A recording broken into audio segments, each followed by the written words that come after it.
Para sahabat yang saya muliakan, juga para YouTuber, lebih khusus lagi para YouTuber yang ada di Bali. Saya ingin urun rembuk soal fenomena tayangan di channel YouTube yang dibuat para YouTuber Bali, yang begitu kreatif dan ada kemajuan yang luar biasa, baik dari sisi kontennya maupun proses pembuatannya yang sudah mengarah ke profesional.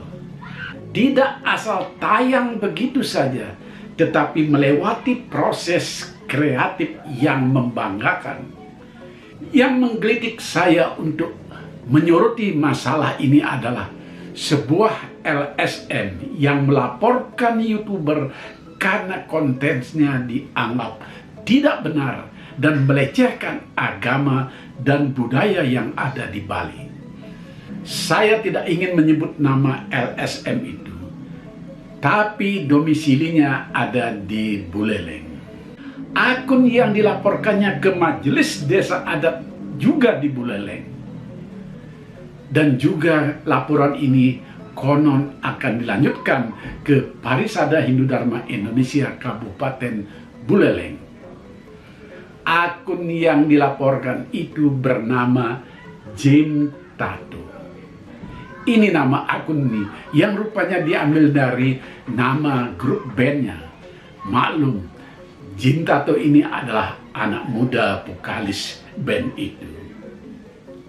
Konten yang dianggap melecehkan itu sekitar tayangan perkawinan Gede Sukrada dengan Luh Laksmi. Maaf kalau saya salah menyebut nama kedua tokoh di dalam tayangan ini. Yang dipermasalahkan adalah apakah perkawinan itu benar-benar terjadi atau cuma main-main untuk sebuah konten saja. Pokoknya perkawinan itu dianggap menyimpang dari kaidah orang Bali. Apalagi perkawinan itu adalah sesuatu yang sakral. Soal kesakralan perkawinan tentu semua orang paham. Tetapi apakah konten itu sesuatu yang benar terjadi atau tidak? Itu yang dipertanyakan. Nah, berangkat dari sinilah saya kemudian menyimak beberapa tayangan yang dihasilkan Jim Tato. Dan tentu saya tidak semuanya menonton, hanya beberapa. Hanya sekedar mencari tahu apa sesungguhnya pangkal masalahnya. Konten yang ditayangkan di YouTube memiliki beberapa variasi yang bisa digolongkan dalam beberapa hal. Kita tahu YouTube yang populer dalam 1 dekade terakhir ini adalah saingan televisi dalam berbagai ragamnya. Ini adalah perputaran zaman, kemajuan yang tidak bisa kita hindari. Dulu sumber informasi dan hiburan dimiliki koran dan media cetak lainnya. Lalu muncul televisi, layar kaca, informasi dan hiburan berkumpul di layar kaca ini. Bahkan pementasan di masyarakat pun sudah beralih ke televisi. Atau setidak-tidaknya perhatian orang lebih banyak ke televisi. Siapa lagi yang menonton drama gong atau wayang kulit semalam suntuk, menonton topeng dan sebagainya? Karena di televisi penuh ada hiburan seperti itu, termasuk sinetron dengan berbagai genrenya, dan ditonton dengan gratis sambil tiduran di rumah. Luar biasa loncatan yang terjadi.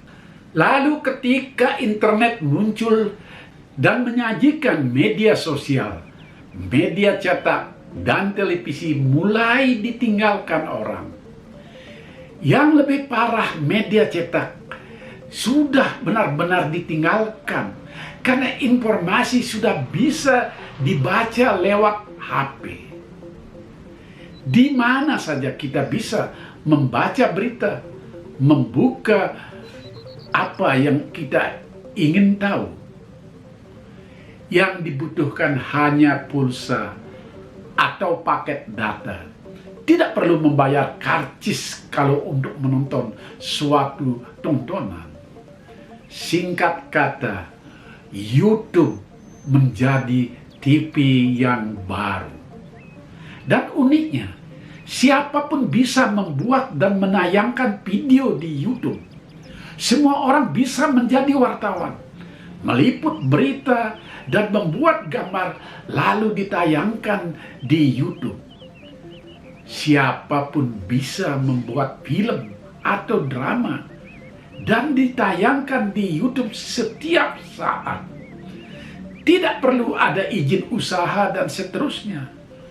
YouTube adalah TV milik kita, milik siapa saja. Jadi kalau kita perhatikan tayangan di channel YouTube, akan ada berbagai kategori. Ada tayangan yang semata-mata hiburan, baik itu hiburan dari merekam kejadian yang sudah menjadi tontonan masyarakat, maupun hiburan yang memang dirancang atau dibuat khusus untuk itu. Kemudian ada berita. Apapun kejadian yang ada di masyarakat bisa direkam dengan kamera atau cukup dengan HP saja. Kemudian ditayangkan di YouTube. Narasi bisa dibuat oleh perekam atau pengunggah di YouTube. Tetapi bisa juga tanpa narasi.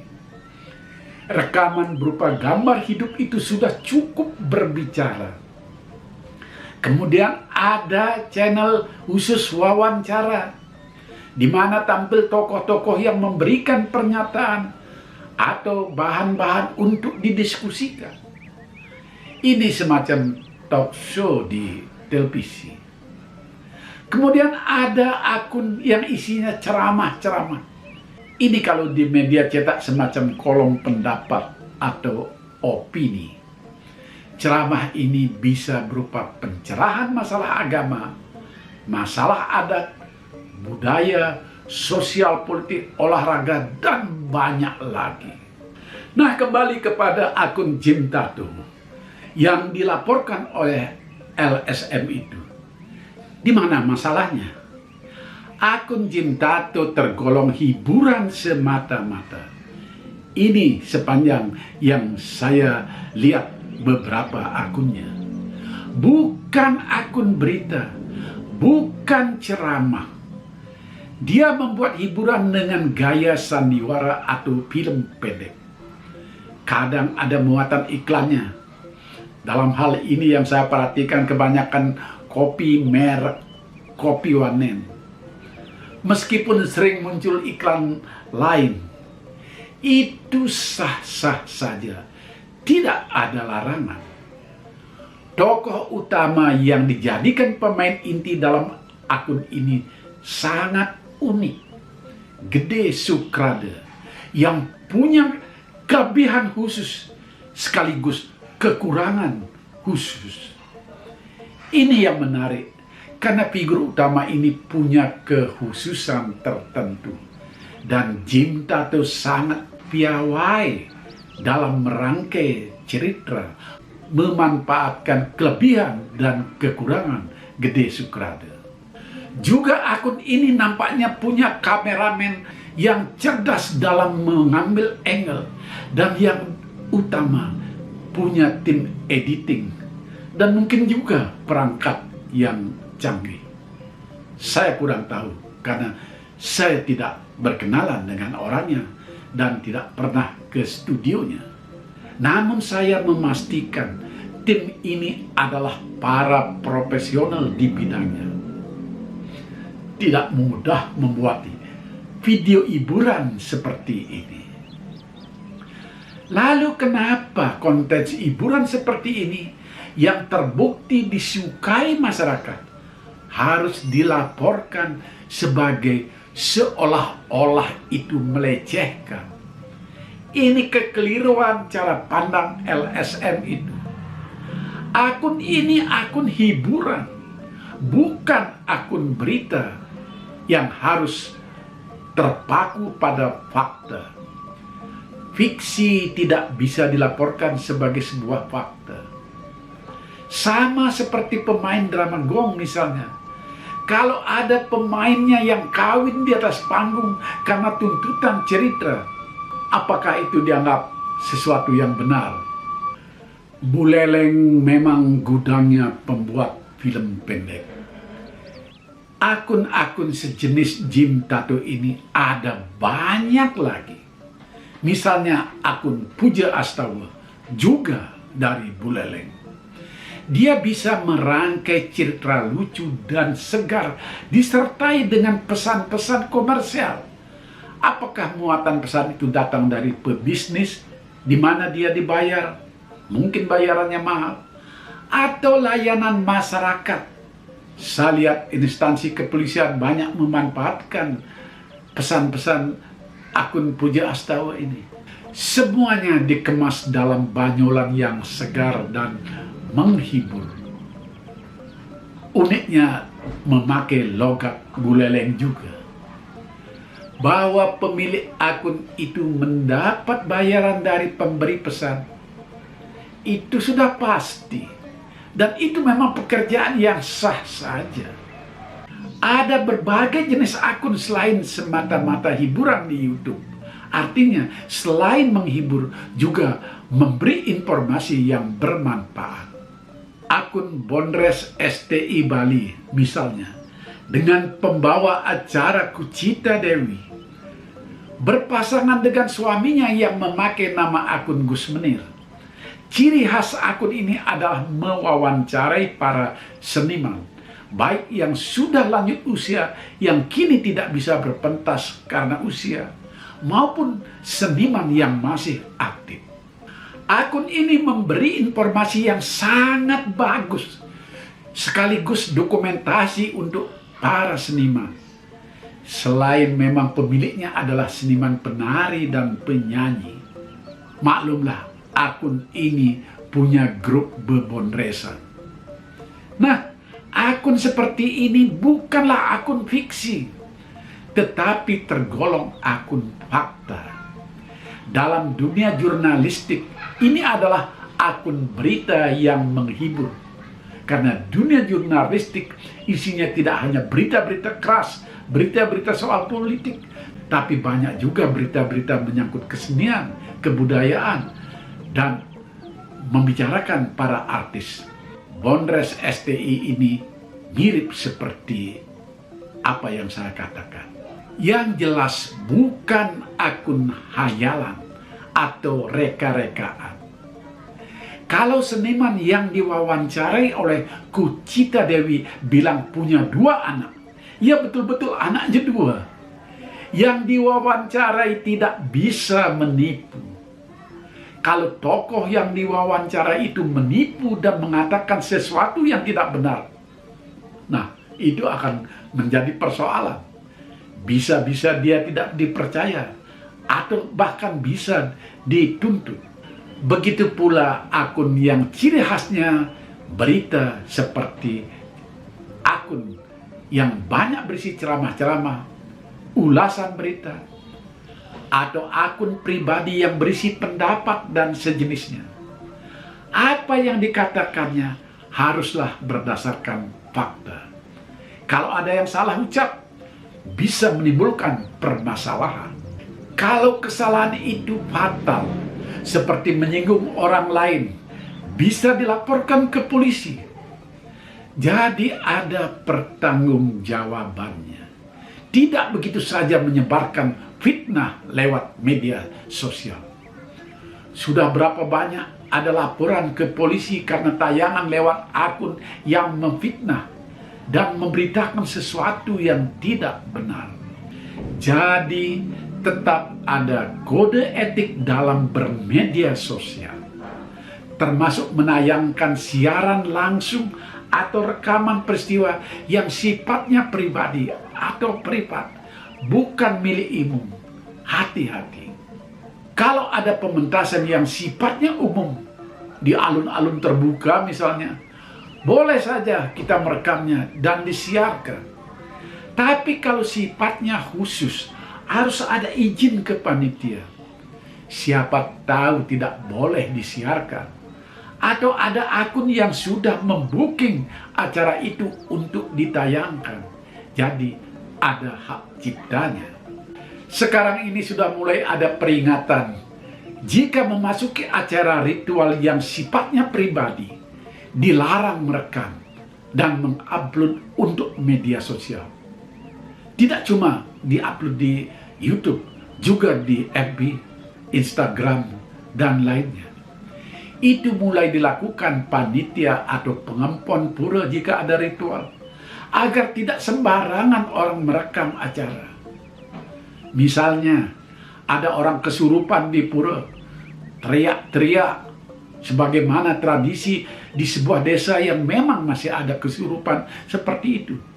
Tiba-tiba ada yang merekam dan menayangkannya di media sosial, termasuk di YouTube. Iya, kalau keluarga yang kesurupan itu setuju. Kalau tidak, bisa dilaporkan ke polisi. Demikian pula kode etik dalam jurnalistik yang dianggap sudah diketahui secara umum harus dipatuhi semua orang. Contoh, kalau ada kecelakaan di jalan raya, ada yang merekam dan menguploadnya di YouTube dengan mengumbar gambar yang mengerikan, pengunggahnya bisa dikenai tuntutan pidana. Jadi, hati-hati yang punya akun YouTube. Jangan asal mengupload video demi mendapatkan follower. Harus ada sisi positifnya dalam menjaga budaya. Harus ada pertimbangan yang matang.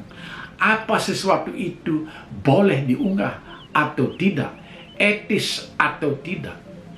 Misalnya, banyak sekali sekarang ada tayangan di YouTube tentang joget jaro, joget yang menjurus ke porno, bahkan bersama pengibingnya melakukan adegan-adegan yang tidak senonoh. Kita harus punya nurani. Apa perlu hal seperti ini dipertontonkan? Memang kenyataannya itu adalah fakta, terjadi di masyarakat. Hiburan itu sungguh nyata.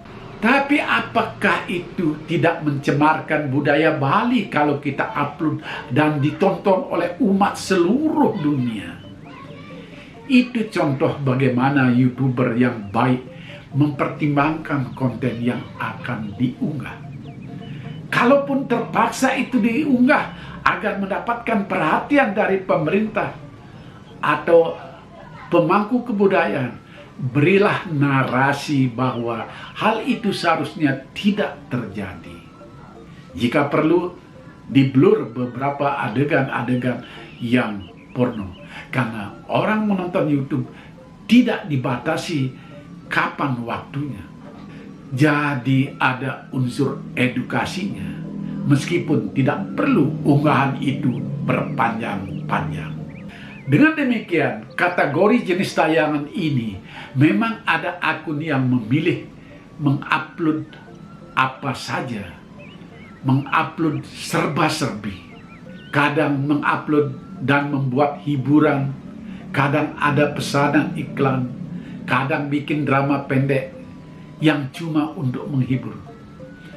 Nah, kalau akun serba-serbi semacam ini tidak khusus dalam satu kategori, gunakan tagar, tanda pagar dalam judul tayangan. Seperti akun saya ini. Akun saya ini ada berbagai tagar. Saya tak punya bakat dan kemampuan membuat akun hiburan berupa film pendek misalnya. Maklum, saya bekerja sendiri hanya semata-mata untuk membunuh kesepian. Saya tidak punya tim. Merekam sendiri, edit sendiri, upload sendiri. Namun akun saya ini punya sifat akun fakta. Karena latar belakang saya adalah wartawan. Saya utamakan fakta. Fakta itu bisa berupa ulasan, pencerahan, dharma tula, ritual, dan sebagainya. Semuanya fakta. Tidak ada yang dikarang-karang, tidak ada yang direkayasa.